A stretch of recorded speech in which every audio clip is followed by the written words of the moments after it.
C'est ce qu'affirme l'ancien président de la République, Pascal Lissouba. Selon lui, le Congo ne savait même pas combien de pétrole était extrait de son sous-sol. Nous ne savons rien de ce qui se passe et nous n'avons même pas la quantité de pétrole qui sortait de notre pays, nous ne la connaissions pas. Vous voulez dire que les autorités congolaises ne la connaissaient pas. Ne connaissaient pas la quantité de pétrole extraite de leur sol. Par quel moyen?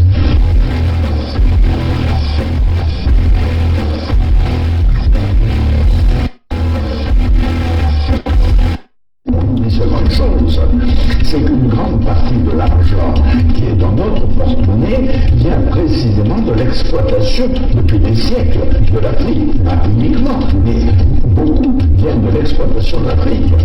Alors, il faut avoir un petit peu de bon sens, je ne dis pas de générosité, de bon sens, de justice, pour rendre aux Africains, je dirais, ce qu'on leur a pris, d'autant que c'est nécessaire si l'on veut éviter les pires convulsions ou difficultés avec les conséquences politiques que ça comporte dans le prochain avenir.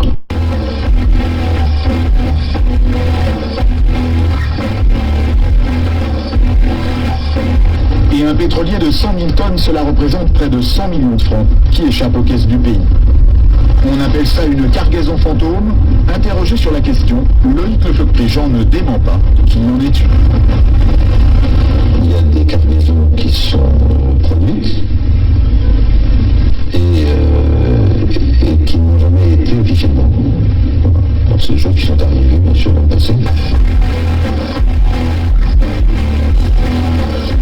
Après un travail de recherche de 4 années, après avoir désarchivé 399 traités coloniaux passés entre la France et les chefs traditionnels africains, travail effectué et entrepris sous le contrôle et l'assistance d'un collège d'avocats, je peux vous dire aujourd'hui, moi, Tata Zinga, sans risque de me tromper, que Sassou Deni est bien un nordiste.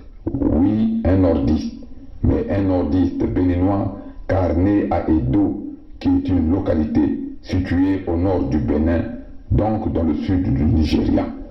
Le sieur Sassou est né en réalité en 1937 et il est arrivé dans le territoire qu'on appelle aujourd'hui Congo-Brazzaville en 1943 par le port de Djindji, baptisé par les colons de Pointe-Noire.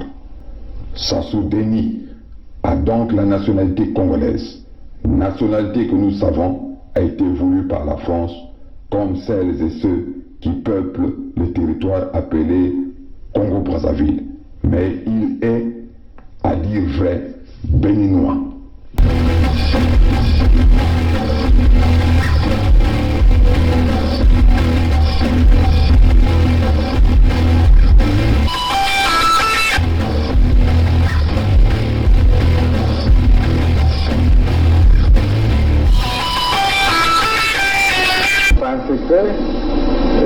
Qu'il y a quelques éléments de l'armée angolaise qui sont dans le pays et qui nous ont apporté leur soutien dans la dernière phase. On ne pouvait pas s'allier avec les Souba pour que nos amis de Luanda se croisent les bras.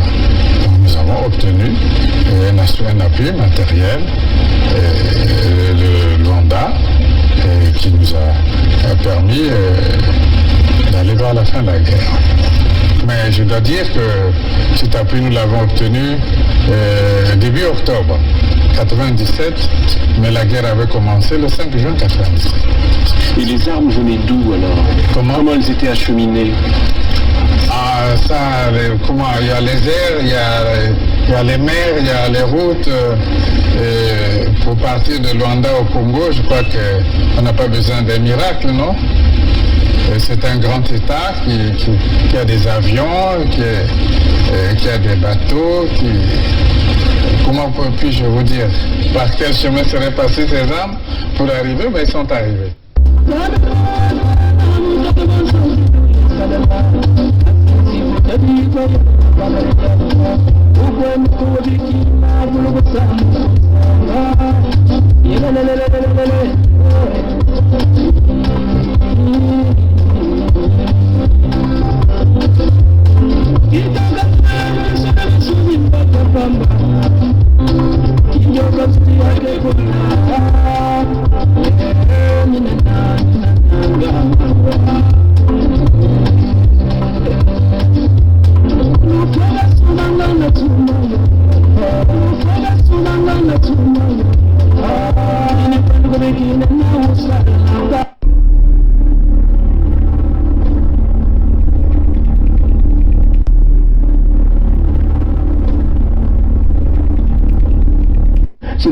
Congolais qui sauveront le Congo. Ce n'est pas la communauté internationale. N'y comptez pas. C'est les Congolais qui sauveront le Congo. Ce n'est pas la communauté internationale. N'y comptez pas.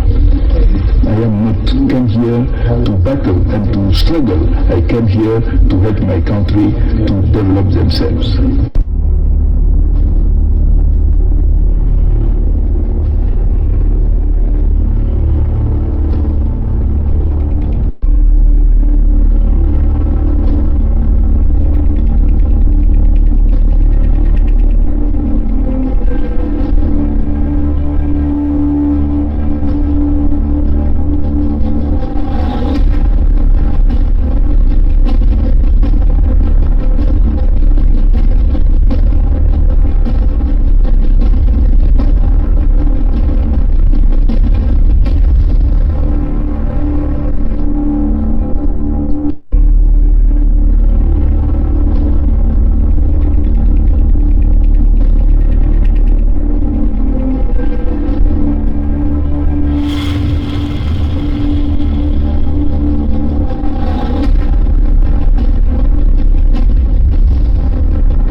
Salut à vous.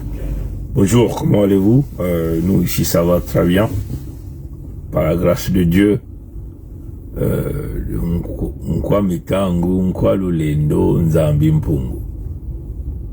Bon, rapidement, c'est une petite causerie de quelques minutes, on peut le dire comme ça. Je vais simplement parler de ce vieux que nous avons tous suivi sur les médias. Enfin, vous allez simplement constater que ces gens-là, qui se disent des grands politiciens, mais nous ne le voyons jamais dans les, comme on a dit, on a l'habitude de dire, des high stream media. Hein? On les entend pas apparemment à leurs médias de la France-Afrique. On les voit pas à leurs médias de la France-Afrique, TV5 Monde, RFI, France 24, voilà, même Afrique 24, on les voit pas, mais c'est un vieux corrodé de la politique qui est en train en réalité d'endormir les Congos, donc les sudistes, en passant tout leur temps sur les médias Facebook, hein, entretenus par enfin quelques Congos, hein, ou encore les Ngala ou les Mboshi ou les Nordistes. Je veux parler de ce vieux corrodé qu'on appelle Boukadia, qu'on a donné un rôle spécifique hein, d'endormir l'ensemble de notre peuple en leur faisant miroiter une quelconque idée de compromis politique historique. On ne sait pas de quel compromis politique historique.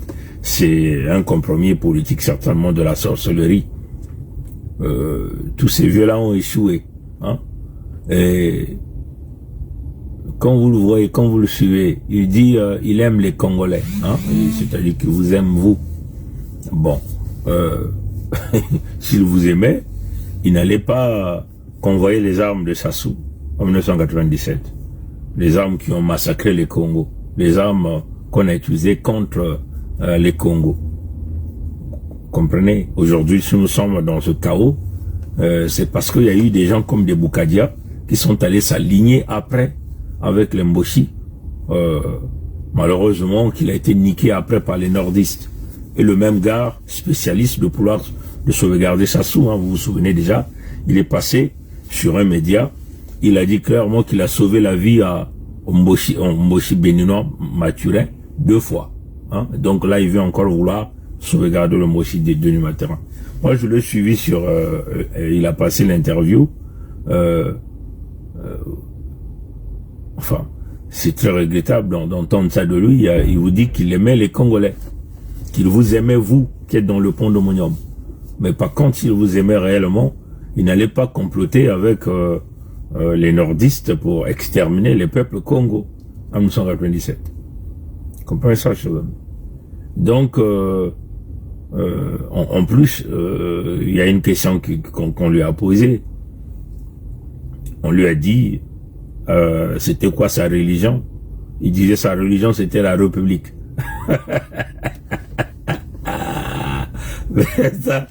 ça déjà, ben, ça vous donne carrément leur appartenance hein, dans leur loge, comme ils n'ont jamais failli à leur signature. Il dit sa religion, c'est la République. Donc c'est clair. De quelle République parle-t-il? C'est la République du côté opposé, comme vous le savez. Hein. Le soleil qui brille, derrière il y a un soleil noir qui émet des rayons sur le soleil que nous voyons aujourd'hui qui brille. Donc, quand Boukadia vous dit sa religion c'est la République, il vous dit tout. Hein, là, il vous dit tout. Donc, il faut seulement être un naïf pour ne pas comprendre ce que ce vieux gourou veut vouloir vous emmener. Sa religion c'est la République. Et donc, cette République qui n'a jamais existé. Bon, quand il vous parle de deal scellé, mais nous avons décelé ça. Hein, ce que vous devez comprendre. Il vous parle de Kikungango, il vous parle de Tchélé, mais il vous parle,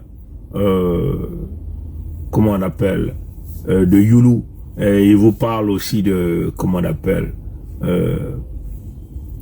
Opango, mes très chers amis, c'est clair, ce que nous avons dit, c'est le deal des étrangers sur le dos des Congos. Hein? C'est le deal des étrangers sur le dos. Nombreux parmi vous, mes chers amis, mes très chers frères et sœurs, nous avons de la documentation, des archives, à un certain moment de l'histoire, nous sortirons ces documents, nous sortirons ces archives, et vous connaîtrez la vérité. Voilà pourquoi nous sommes caducs là-dedans. Hein? C'est-à-dire que on ne peut pas se baser le futur des Congo, donc du Sud-Congo, sur le deal que Youlou a signé avec Opango, ou que Kikungango a signé avec Opango. Mais quel est le traitement que d'ailleurs dans ce deal qu'on a donné à ces signataires-là, enfin, entre guillemets, de la partie sud, Tchélé ou Jean-Félix Tikaya, ont-ils été véritablement honorés? Non, pas du tout. Même Youlou lui-même, qu'aujourd'hui, c'est quoi la condition de Youlou? Hein, vous avez vu le mausolée Youlou. Nous étions quelques parents qui viennent déposer quelques gerbes de fleurs. Il n'y a rien là-bas, mes chers amis. Mais regardez Marien Ngouabi, lui-même aussi un étranger. Hein? Lui-même aussi un étranger, Marien Ngouabi. Comment il est honoré, comment il est vénéré. N'a qu'à regarder encore un exemple très simple. Hein? Regardez le criminel, les Kunzu, Iti et Setumba, je ne sais pas comment vous appelez, comment on l'appelle. Regardez comment il est mourant en France, que le Mboshi eux-mêmes venait d'exposer les photos. Il est en train de mourir où? Mais dans un hôpital de luxe, hein, là où il est bien traité. Mais tout ça avec les fonds du Sud-Congo. Mais regardez aussi les photos de Mathurin lui-même qui est sorti. Mais moi, je crois pas que c'est des gens qui ont sorti les photos de Mathurin. C'est Mathurin lui-même qui l'a sorti. C'est un Machiavel. Hein? Il connaît jouer sur les émotions. Qu'est-ce qui s'est passé? Hein? Qu'est-ce qui s'est passé? Moi, ce que ma réflexion, ce que moi je vois, et je crois que j'ai discuté avec ça avec pas mal des amis, quand il a sorti les photos de Isuba, de Lekunzu dans ces conditions, il ne croyait pas au backlash qui devait s'en suivre après. Hein? Parce qu'il a toujours fait ce qu'on appelle les ballons d'essai. Il a tenté ces ballons d'essai et il y a eu une réaction, une forte réaction. Hein? Et les gens l'ont condamné tout de suite de sortir les photos d'un homme quasiment en état végétatif. Les Kunzu est dans un état végétatif. Il ne parle pas, il ne peut pas reconnaître la personne qui est en face de soi. Et donc, la famille et les filles de les Kunzu ont bondi les Kunzu à Sassou comme un trophée. En réalité, ils ont vendu leur père. Hein? Et c'est ce qui se passe aujourd'hui. Le Moshi ou le Béninois Maturin tue les pères, récupère les enfants. Puis c'est des filles, les filles deviennent ses 10e bureau, donc il sort avec ses filles. Hein?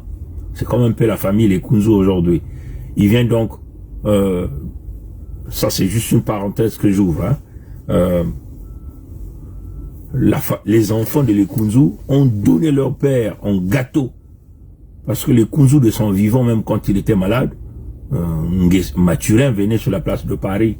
Mais le Kunzu, quand il avait encore sa voix, ne pouvait pas parler avec lui. Hein, c'est clair, il ne pouvait pas s'asseoir en face de Sassou discuter parce que il savait que c'est Sassou qui l'a mis dans ces conditions-là. Vous comprenez? Mais les enfants, pour le goût d'argent, voilà qu'on dit les enfants là, de ces gens-là, ils sont les plus dangereux. Le serpent à 10 têtes que vous voyez, le Zaïrois, le Zaïrois béninois Sassou Nguessola, Sassou Nguesso Denis Christian là, il sera pire que le père. Tous ceux qui sont en train de l'acclamer là, ils seront surpris. Comprenez, chers amis. Et c'est ce que les enfants de les Kunzu ont fait. Ils ont vendu le cadavre, le corps du père à Sassou. Et Sassou est venu donc humilier leur père en publiant tout ce que vous avez vu. Et il attendait certainement une réaction. Et la réaction était forte. Et qu'est-ce que Maturin fait? Stratège de Machiavel. Pour aller essayer d'aller chercher donc la compassion dans le dégât qu'il a créé. Ça s'appelle le principe de l'aïkido de la providence. Comprenez ça, chers amis? Donc, lui-même, il utilise le principe de l'aïkido de la providence. Donc, en sortant ses propres photos, quand il était aussi à l'hôpital. Comprenez ça, chers amis? Est-ce que beaucoup de gens ne comprennent pas? Beaucoup de gens regardent seulement les photos sur le net. Mais qui a sorti ces photos-là? Et la personne qui a pris la photo, c'est certainement un membre intime de la famille. Donc ces photos-là ne peuvent pas fuiter. Ça ne peut que sortir de l'album de Sassou lui-même. Comprenez ça, chers amis? Donc, en sortant, en humiliant le Kunzu, en réalité c'est un message qu'il fait passer à tous les autres. Que vous avez vu, il est dans un état végétatif. Et moi je vous le bandis en trophée. Il va mourir d'ici peu. À vous les autres caciques qui sont en train de me résister. C'est ce que je ferai de vous. Et vos enfants vont vous livrer à moi. Ça, c'est le message que ça se passe en publiant les photos de les Kunzu. Il dit que vous voyez comment les enfants me l'ont livré. Vous aussi, vos filles, vos fils vont vous livrer auprès de moi ou auprès de mes enfants, ainsi de suite. Vous voyez? Maintenant, comme le backlash était tellement grand, pour aller chercher de tempérer ça, il utilise donc le principe de l'aïkido de la providence. Donc, il utilise le poids que vous avez mis sur lui, il essaie de contrebalancer ça, en sortant donc ses propres photos pendant qu'il était malade. Et on voit des gens, oui, pourquoi Sassou? Et Sassou a utilisé les mêmes gens que vous connaissez dans les réseaux sociaux pour publier ces photos-là en premier. Mais nous, on récupère à partir de... tant pis, tout ce qu'ils vont faire, mais nous, on récupère, on fait tout ce qu'on veut avec. Vous comprenez? Mais c'est Sassou lui-même qui l'a sorti pour aller chercher la compassion. C'est l'esprit de Machiavel. Vous comprenez ça, chers amis? Donc, je disais simplement, vous voyez les Kunzu, et même lui-même Sassou, à l'hôpital, dans des bonnes conditions, en Occident. Mais pendant ce temps, chez lui, il n'y a rien. Mais il est à l'hôpital de qui? À l'hôpital des Blancs, là où on paye. Comprenez ça, chers amis? Ils s'en foutent de vous. Et c'est avec l'argent de Sulkomo. Donc, comme Boukadia vous dit, il vous aime, il vous aime, mais pendant ce temps, lui, il vit en Europe, il se soigne, il se nourrit avec l'argent du Congo. Quel est le salaire que Sassou lui a donné pour faire ce travail? Ça, je ne sais pas. Mais c'est un projet qui est voué à l'échec, c'est clair, parce que tu ne peux pas reconnaître un pouvoir. Tu ne peux pas reconnaître un individu et prétendre aller s'asseoir avec ces individus pour trouver un compromis politique historique. c'est que tu t'es rabaissé à leur niveau en réalité. Comprenez? Donc déjà, le fait qu'il va s'asseoir avec le Moshi, il reconnaît le pouvoir de Sassou. Hein? Même quand même qu'il veut vouloir essayer de jouer au mot. On comprend ça, chers amis. Hein? Vouloir s'asseoir avec quelqu'un pour discuter, c'est que tu reconnais son pouvoir, tu reconnais son autorité. Comprenez ça, chers amis. Au contraire, ce qu'il allait chercher, c'est d'aller chercher d'autres solutions. Hein? D'autres solutions, c'est chasser ces gens-là militairement. Et si réellement il était connu, il avait l'appui, eh bien cet appui-là devait déjà s'exercer. Comprenez? Donc il vous dit, sa religion, c'est la République. Et tout est dit. Donc, il faut seulement que... moi, j'ai pas envie d'aller trop développer sur ça. Vous avez, je crois qu'on vous a donné assez d'intelligence sur ces propos de ces individus. La religion, c'est la République. Donc, c'est cette République des crimes que vous connaissez. Donc, le compromis politique, ça signifie prendre tous les crimes réalisés par ces gens-là, les mettre à côté, à condition que Louis Boukadia soit le premier ministre de Sassou. Donc, sous l'autorité de Sassou. Comprenez? Donc, c'est des gens qui ne sont pas consistants. Comprenez? Maintenant, on lui a dit encore, c'est qui ton Dieu? Il dit, le Dieu, c'est le peuple congolais. Donc, vous êtes son Dieu, en réalité. Mais vous êtes son Dieu dans quel sens? Parce que il mange par rapport à vous. Hein? Il mange par rapport à vous. Vous lui nourrissez. Vous lui donnez tout. Hein?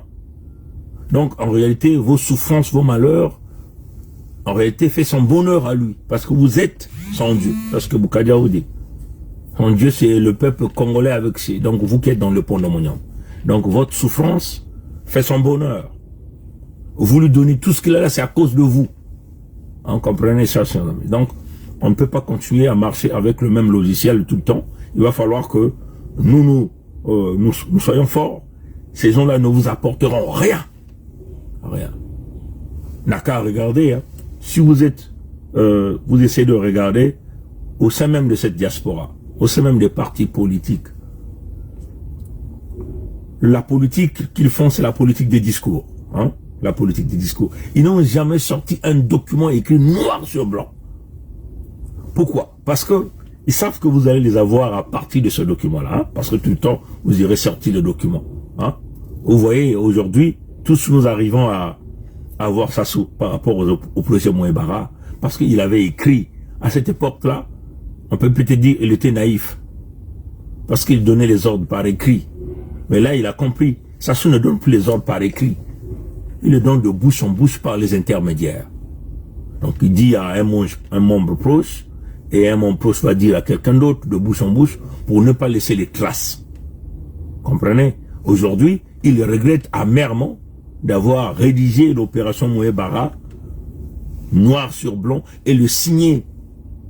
Comprenez? Voilà pourquoi ces gens-là, vous le voyez, tout ce qu'ils viennent vous dire, il le dit seulement par parole, il ne peut pas l'écrire. Dites à demandez à Boukadia de rédiger ce fameux projet sur papier. Il ne va jamais le rédiger. Parce qu'il sait qu'au cours de l'histoire, ça va le rattraper, ça va rattraper ses enfants, ça va rattraper sa famille. Comprenez ça, chers amis?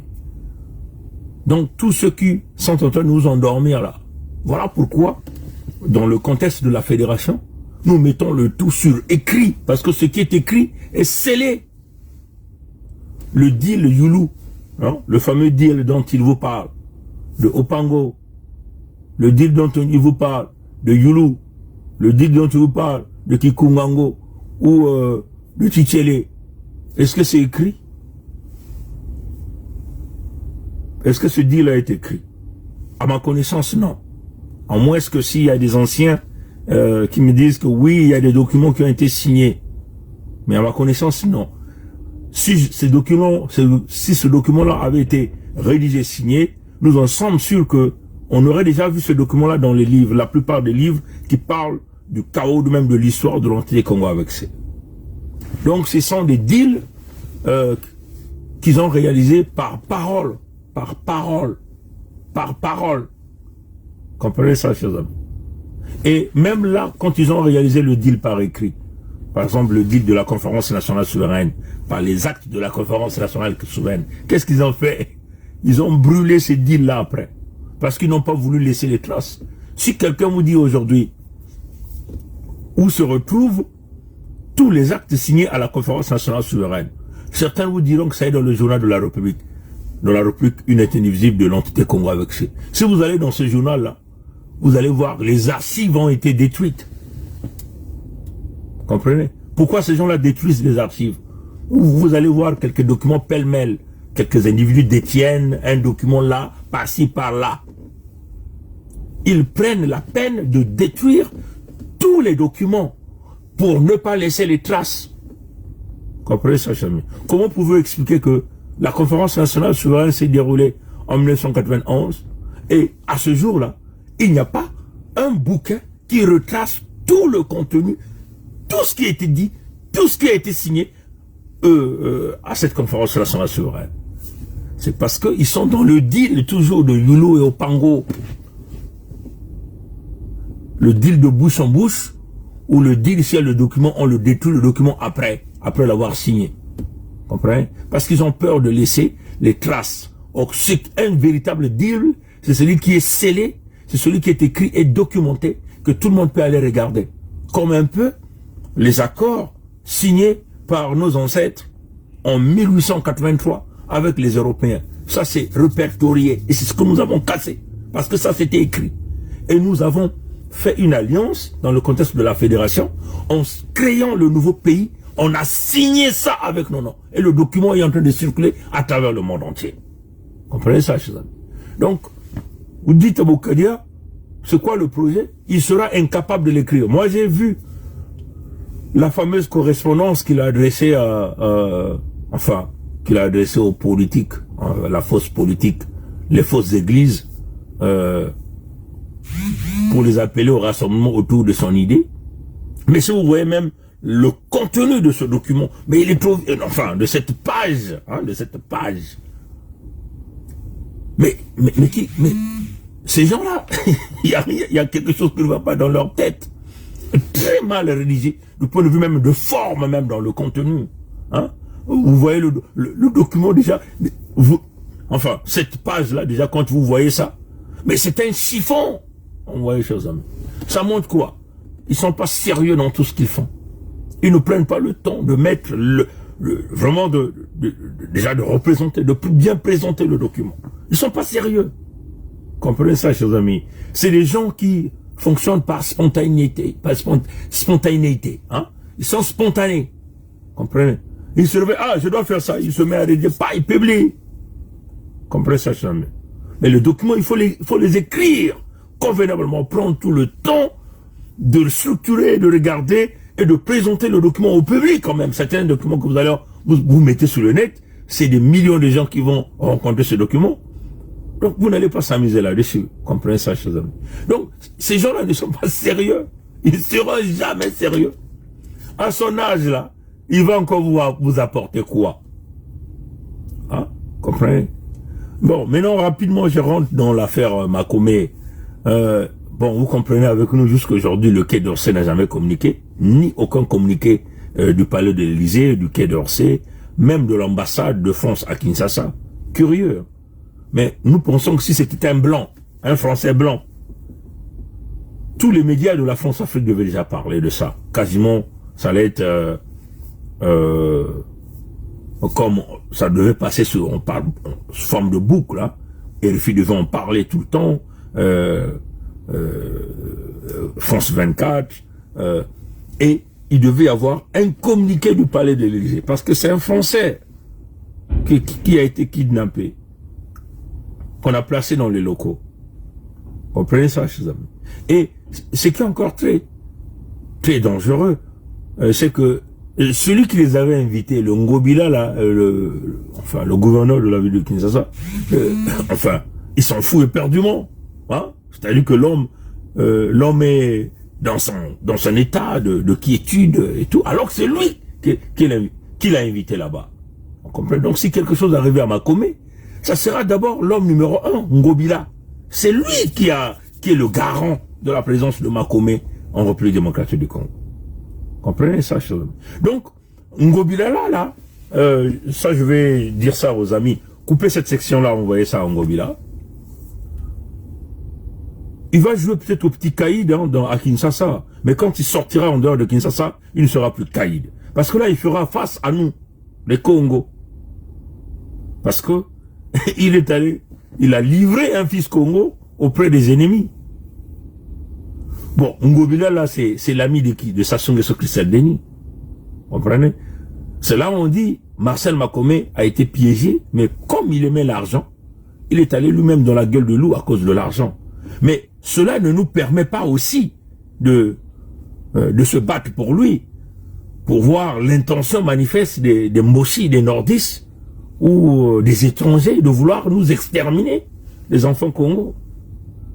Comprenez ça, là. Bon, la question qu'on se pose, parce que les gens disent même que les autres Français qui étaient avec Makome, c'était des agents de la DGCE. Donc, des services de renseignement français, apparemment, ou des retraités. Bon, ils étaient dans une compagnie de sous-traitance, donc des affaires. Bon, vous comprenez que si ces gens-là étaient des agents de la DGCE, Ngobila savait, le service de renseignement de la RDC aussi savait, mais on les laisse quand même partir et on retient Marcel Makome. Pourquoi? Ça, c'est la question que tout le monde doit se poser. Vous voyez? Mais le rapprochement de Ngobila, à tout moment, il est à Brazzaville et avec Sassou Nguesso Christelle Denis tout le temps. C'est aussi un petit de Okemba, Dominique Jean. Donc, on peut simplement dire que les Moshi, les nordistes, le système de la France-Afrique, ils ont tout fait. Ils ont mis Makome dans une forme d'organisation de sous-traitance avec les agents de la DGCE pour aller le livrer auprès de l'ennemi qui est leur partenaire. Donc, en réalité, c'est la France qui a emmené Makome pour aller le tuer sur les terres africaines. Comprenez ça, chers amis? Et du fait que Makome est un fils Congo, et que la France elle-même ne communique pas sur cette affaire, ni le palais de l'Élysée, ni le quai d'Orsay, donc le grillon Yves, alors que c'est un Français, il est parti en tant que Français, avec un passeport français, selon même ce que les gens disent que il a pris son visa, dûment signé par l'autorité qui représente la République démocratique du Congo sur la place de Paris, donc l'ambassade de la République démocratique du Congo sur la place de Paris. Donc, il n'y a pas de raison que la France n'intervient pas dans cette affaire. Pourquoi? Il n'y a aucun communiqué. Comprenez ça, chers amis. Mais nous pensons que si c'était un Français blanc, ça allait être partout, dans les news, partout. C'est ça la réalité. Comprenez? Mais moi, je me rends maintenant compte que c'est une affaire politique. Makome, on a emmené Makome par les services secrets français pour aller le livrer sur la terre africaine. Et on a choisi de Tshisekedi Tshilombo Félix Antoine pour que lui, il puisse le livrer à Sassou. Comprenez ça, chers amis. Mais ce que je tiens à dire à Ngobila là, dites ça à Ngobila, ne te crois pas l'homme fort là-bas, hein, avec ce que tu as fait. Parce que là, aujourd'hui, nous les Congos, nous savons que tu as été utilisé comme un instrument pour piéger Makome et de le ramener en République démocratique du Congo. Et de surtout, par ton comportement, aucune réaction de ta part, tu ne te bats pas, tu t'en fous du reste, tu ne communiques même pas là-dessus. Hein? Tu te dis, bon, terrain conquis, mission accomplie, tu as eu ton argent, tu vas continuer à développer tes relations avec les Nguesso. Comprenez? Tu vas continuer à bénéficier de tes privilèges avec eux, mais tu vas avoir le sang de Makome en tes mains. On comprend ça, chers amis. Et nous, on va pas te laisser tranquille aussi, hein, Ngobila, là. Il faut lui dire ça. Maintenant, quant à Félix Tshisekedi, alors, si Félix Tshisekedi peut comprendre les enjeux, bon, nous pensons que c'est maintenant pour lui de se ressaisir, hein, et de libérer le gars dans toutes ces conditions. Bien sûr, on veut se rassurer que ce type-là ne soit pas empoisonné après. Mais encore, ça encore, je le dis, c'est une véritable honte pour la France. Parce que quand un Français est pris en otage, un Français blanc est pris en otage, quelque part en Afrique, on déploie l'arsenal militaire nécessaire, on communique partout, mais là vous avez un Français qui est noir, de surtout Congo, donc un animal qu'on peut abattre tranquillement, sans pourtant que les gens ne sont informés. Et c'est regrettable pour la France. Là encore, la France vient de démontrer que cette nation est raciste et elle haït les Noirs. Parce que l'affaire Makomé, il n'y a pas d'excuse. Il n'y a pas d'excuse. Au moins, il devait y avoir un communiqué du Quai d'Orsay, qui est le ministère des Affaires étrangères, et même de, je sais pas, de l'Europe, je sais pas. Au moins, il devait intervenir. Au moins, le Drian Yves devait communiquer sur cette affaire. Oui, chers amis. Son rôle, je crois, c'est de protéger les Français. Et donc, on ne peut que protéger les Français blancs, pas les Français noirs. Oui, chers amis.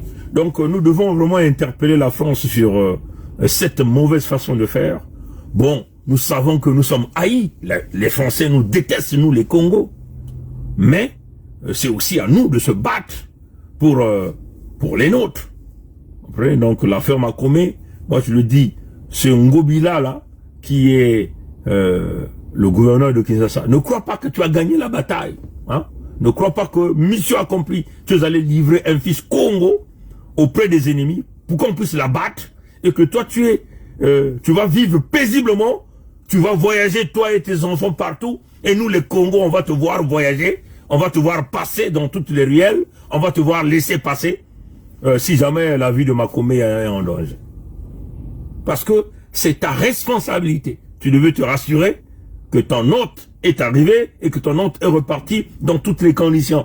C'est toi qui as signé la lettre pour l'emmener là-bas. Comprenez? Mais non, si la France a joué le jeu, en incorporant des agents de la DGCE pour aller livrer Makomé, là encore c'est une honte pour la France. Et si cette France encore refuse de communiquer, ni le palais de l'Élysée, ni le Quai d'Orsay, donc ni Yves Le Drian. Mais quand il s'agit des affaires du pétrole, des affaires d'argent, là nous voyons les Le Drian sortir. C'est une honte, parce que ce que la France est en train de faire, vous allez le payer très cher, mes très chers amis. Vous allez le payer très cher. Mais attendons de voir ce que l'avenir va nous donner. Merci d'avoir suivi le live, mes très chers frères et sœurs. Que Dieu nous garde, que Dieu nous bénisse. Passez une bonne journée à vous. Nous, ici, nous sommes au matin. C'est l'heure de rentrer et d'aller bosser l'argent. L'argent qu'on arrive à obtenir par Mayela Mantou et l'effort personnel. À la prochaine. Au revoir.